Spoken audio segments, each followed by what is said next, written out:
Good day and welcome. You're watching St. Martin NEWSDESK, where we bring you the latest and most important stories around the island and beyond. With your anchor crew, Alston Lawrence, Glenda York, Tiziana Hart, and Mizzy with the Sunshine Report. This broadcast is brought to you by TV15 and proudly produced by Great Bay Media Studios in Phillipsburg, St. Martin. And now, let's jump straight into today's top headlines.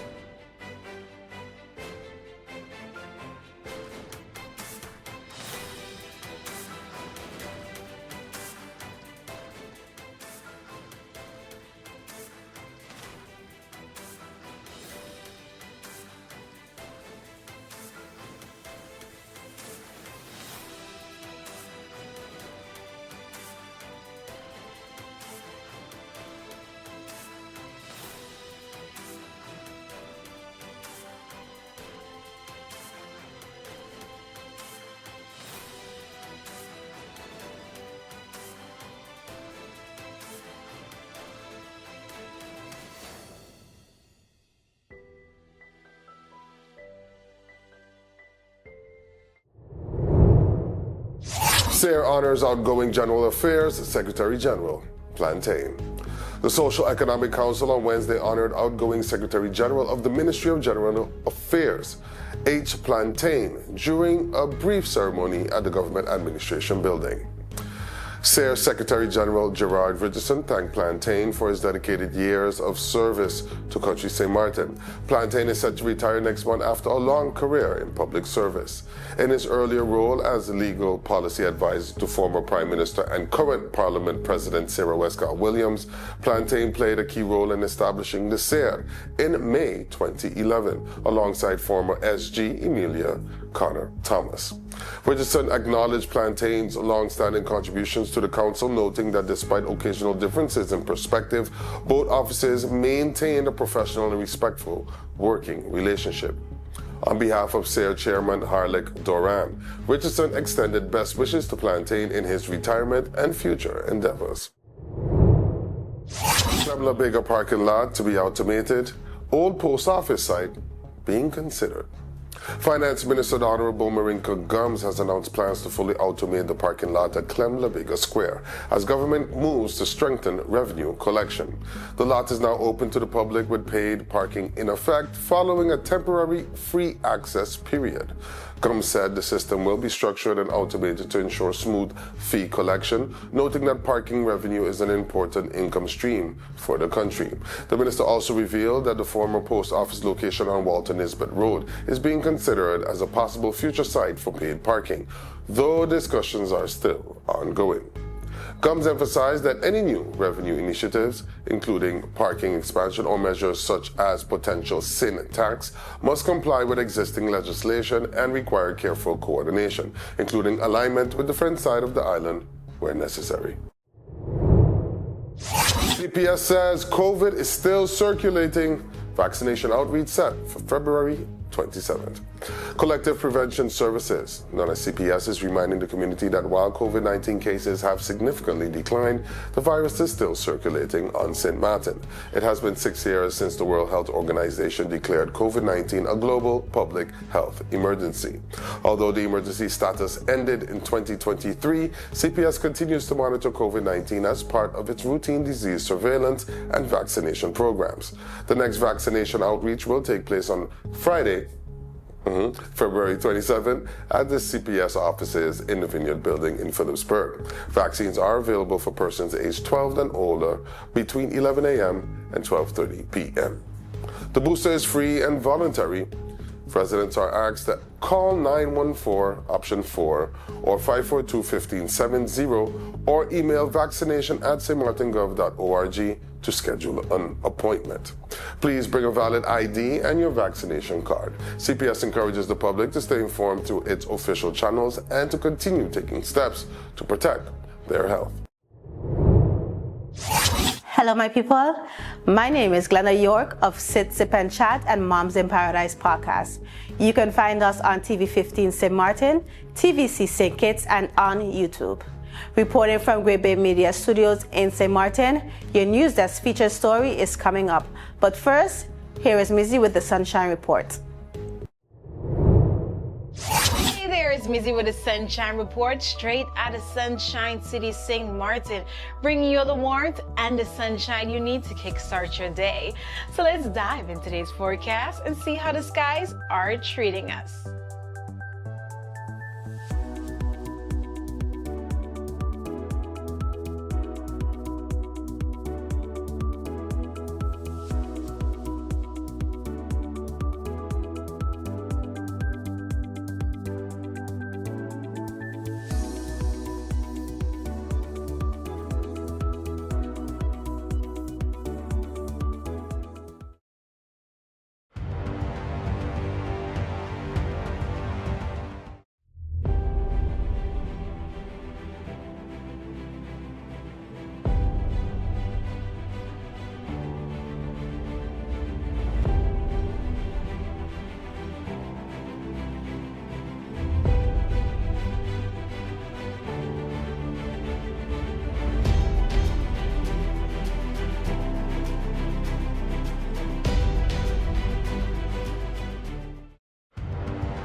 At Talon, we believe connection goes beyond signals. It's about people. From every call, every laugh, Hi, Merry Christmas. Thanks for calling. every moment shared across our island, Game time. we're reminded this network was built by St. Martin for St. Martin. I couldn't. Oh, I got you. Don't worry, man. We're good. When are you coming to St. Martin? All right, let's go. Go. Here's to staying connected to what matters most. Your connection, your Christmas.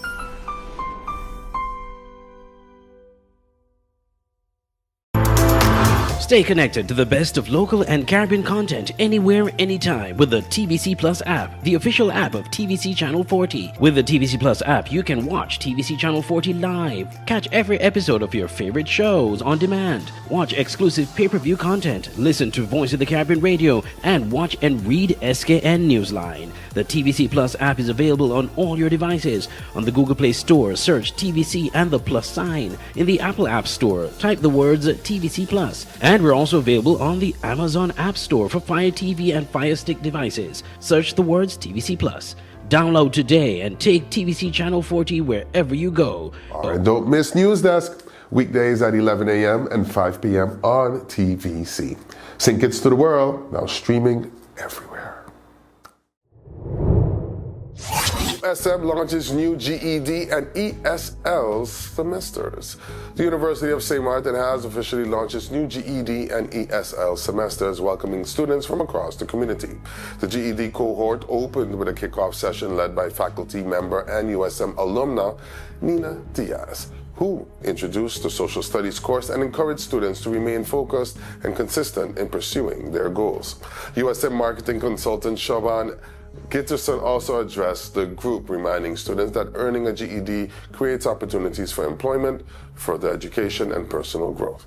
The GED program provides an alternative pathway for individuals who did not complete high school, covering core subjects such as English, mathematics, science, and social studies. At the same time, a new group of students began the ESL semester, aiming to strengthen their English skills for career, academic, and everyday communication purposes. USM says the dual launch reflects its continued commitment to accessible and inclusive education in the community.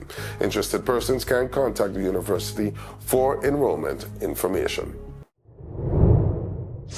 22 students graduate from St. Martin Medical Center's Accelerated Registered Nursing course. 22 students have completed the St. Martin Medical Center's Accelerated Registered Nursing course, RN, from 2023 to 2025 and are now officially registered nurses. The two-year program, which began in November 2023, was coordinated by Antonio Pantoflet, St. Martin Medical Center's Manager of Inpatient Care and Education, in collaboration with Instituto para Formación de Enfermería, IFE, in Curaçao. The program operates under IFE accreditation, recognized in the Netherlands, and marks the 6th cohort of St. Martin Medical Center's accelerated RN track. Designed for licensed practical nurses with at least 1 year of experience, the program combined English language theoretical instruction with extensive clinical training across medical surgical nursing, geriatrics, mental health, obstetrics, pediatrics, public health, and ambulance care. Students completed rotations in acute, ambulatory, and long-term care settings under clinical supervision. Graduates represent multiple healthcare institutions. 8 from St. Martin Medical Center, 8 from White and Yellow Cross Care Foundation, 2 from Mental Health Foundation, and 1 each from the ambulance department, Sabre Care's medical facility, Stacia Auxiliary Home, and the private health care sector. Examinations were overseen by Pantoflet and IFE's board, Deborah Lawrence Bryson, with local RNs serving as practical examiners. During the ceremony, Nurse Davina Gabriel was named valedictorian. Remarks were delivered by Honorable Prime Minister Luc Mercelina and St. Martin Medical Center CEO Felix Holliday, who commended graduates for their perseverance amid ongoing nursing shortages. The graduation underscores St. Martin Medical Center's continued commitment to strengthening St. Martin's nursing workforce and maintaining high standards of patient care. CFT says control of participations starts with policy. During its latest board visit, the Board of Financial Supervision for Curaçao and St. Martin, known as CFT, emphasized the need for stronger oversight of government-owned entities, warning that financial risks at these companies can directly impact the national budget. The CFT urges Curaçao to adopt an integrated participation policy to improve risk management, strengthen active shareholding, and increase dividend income. Although the government entities collectively generate over 100 million guilders in profit, only 7 million in dividends is included in the 2026 budget. According to the CFT, clearer agreements on profit distribution could increase returns and support social priorities. The CFT also reiterated concerns about the tax authorities. Despite some personnel changes following earlier warnings, structural reforms remain insufficient. After a 2023 cleanup reduced outstanding tax and premium debts from 5.6 billion guilders to 2.6 billion guilders, the balance has risen again to approximately 3.2 billion guilders, now exceeding annual tax revenue. The CFT stresses that effective, lawful implementation of reforms is essential to structurally improve revenue collection and support a fairer tax system that could ease the overall tax burden. The CFT welcomes improved budget quality and projected multi-year surpluses driven by favorable economic conditions. It underscores the importance of realizing these surpluses to strengthen fiscal resilience and using the current climate to advance necessary structural reforms that support long-term economic growth. When we come back, we go to our in-depth feature of the day, exploring one of the island's most thought-provoking topics. That's just ahead. Stay tuned.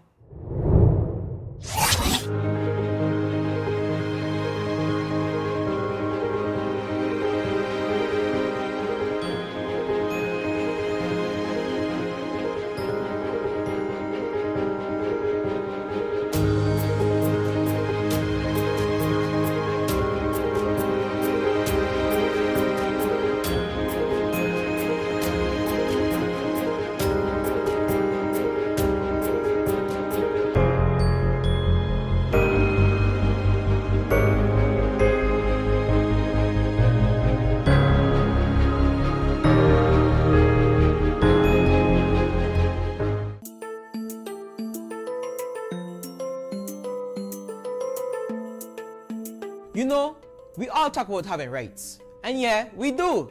We have the right to be safe. The right to learn and get an education. The right to speak up and be heard. The right to dream big and build our future. But listen, rights don't stand alone. We also have responsibilities. Real talk, if we want respect, we gotta give respect too.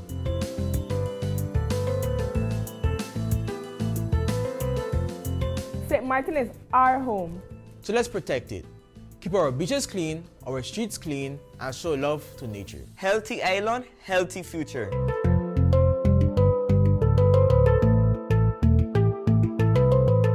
Our parents and guardians do a lot for us. Let's show respect, talk to them, and listen, even when it's hard.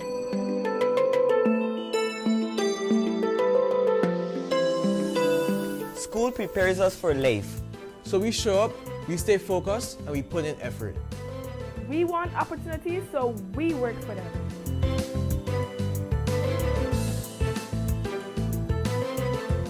We are part of this community, every village, every culture, every neighborhood. Let's be kind, positive, and supportive. A stronger community starts with us.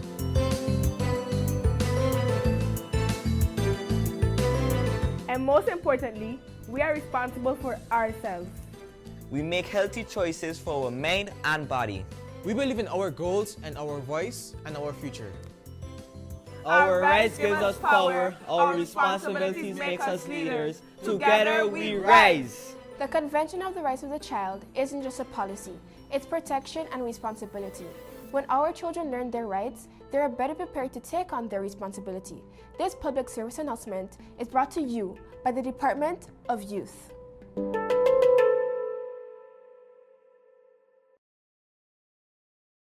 Let's put everything on the table. People always give their opinion, and you can either take it or crunch it. Let them judge. We give in to the most irresistible flavor. We devour every nugget that falls in our hands, especially when it's our crunchy fried chicken. And let the crumbs fly if needed. Let them keep judging. We'll keep indulging. KFC, it's finger-licking good.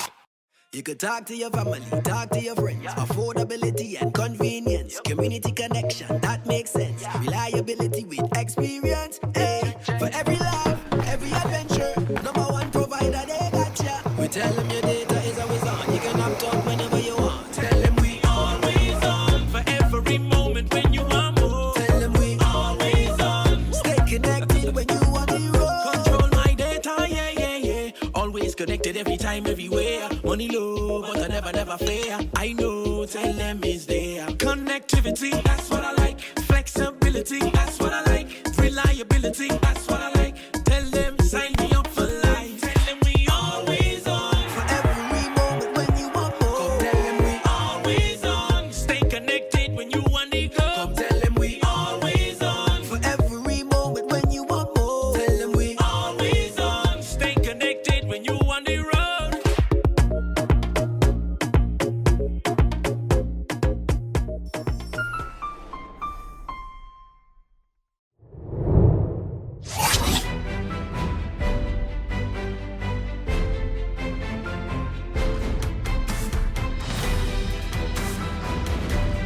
Welcome back. Each day we take a moment to go beyond the headlines and look deeper into the issues, people, and conversations shaping life here on St. Martin. Welcome to today's NEWSDESK feature. As leaders of the Caribbean community gather for a major milestone summit in Basse-Terre, St. Kitts and Nevis, civil society groups are sending a powerful message. It's time for action, not ambivalence. The 50th regular meeting of the Conference of Heads of Government of CARICOM opened on February 24, 2026 under the theme, Beyond Words, Action Today for a Thriving, Sustainable CARICOM. The summit, running through February 27th, brings together heads of government, senior officials, and international partners to address pressing regional priorities, from economic resilience and food security to climate change, transportation, and foreign policy coordination. Amid these deliberations, cultural and media organizations Culture Time and House of Nehesi Publishers have sent an open letter to the CARICOM Secretariat and heads of government, urging the regional body to stand firmly for Caribbean interests on the global stage, particularly with respect to geopolitical tensions involving Cuba and Venezuela. In their 4-point call to action, the organization said leaders must stop playing the audience to the arsonists and start defending the Caribbean homeland. They challenged CARICOM to go beyond hospitality and symbolism at this historic meeting and instead take principled positions that support the people of Havana and Caracas and oppose economic policies they view as economic warfare and coercive diplomacy. The open letter emphasized that history will remember whether Caribbean leaders stood with the nation's peoples, not merely with diplomatic protocol. The summit itself has already highlighted both unity and real challenges within the community. Speakers at the opening ceremony called for deeper cooperation and resilience, noting that integration must translate into tangible progress across diverse political areas. CARICOM Chair and Prime Minister of St. Kitts and Nevis, Dr. Terence Drew, underscored that fragmentation breeds vulnerability and that the community's founding principles of cooperation and collective self-reliance are critical in today's global environment. Youth voices at the meeting also stressed that rhetoric must be backed by action. CARICOM youth ambassadors reminded leaders that real unity requires plans and implementation, particularly on issues like climate change, migration, and economic opportunity for younger generations. This call for action comes at a time when the region faces not only shared development challenges, but also shifting global dynamics. Representatives from CARICOM member states and observing delegations, including Venezuela, are engaged in dialogue on security, access to financing, and collaborative responses to regional concerns. While the summit agenda includes traditional topics like regional security, economic cooperation, and climate resilience, civil society groups are urging leaders to evaluate and elevate discussions on solidarity, human rights, and principled foreign policy that reflects the perspectives of Caribbean people, especially in relation to long-standing partners such as Cuba and Venezuela. Before we wrap up, we take a moment each day to check in with our neighbors across the region. There's always a story worth paying attention to. Here's today's regional headline.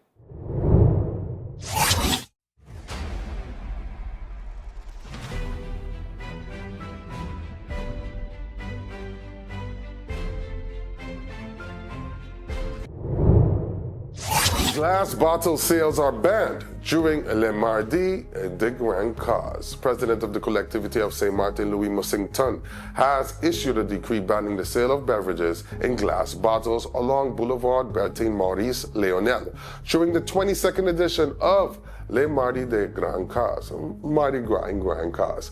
The prohibition applies on Tuesday evenings, February 24th, March 3rd, 10th, 17th, 24th, and 31st, all this year.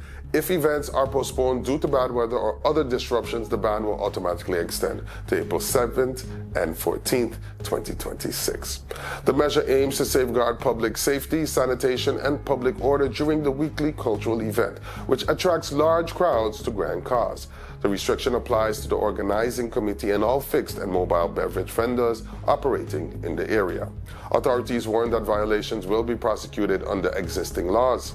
The territorial police have been assigned to enforce the decree, which will be officially recorded and circulated to relevant authorities and stakeholders. This order was signed in St. Martin on February 12, 2026. That's all the time we have for today's edition of St. Martin News Desk. Thank you so much for joining us. Remember, new episodes premiere every weekday at 8 a.m. on TV15 and across all our social media platforms. From all of us here at News Desk, we wish you a fantastic week ahead. Until next time, stay friendly, St. Martin.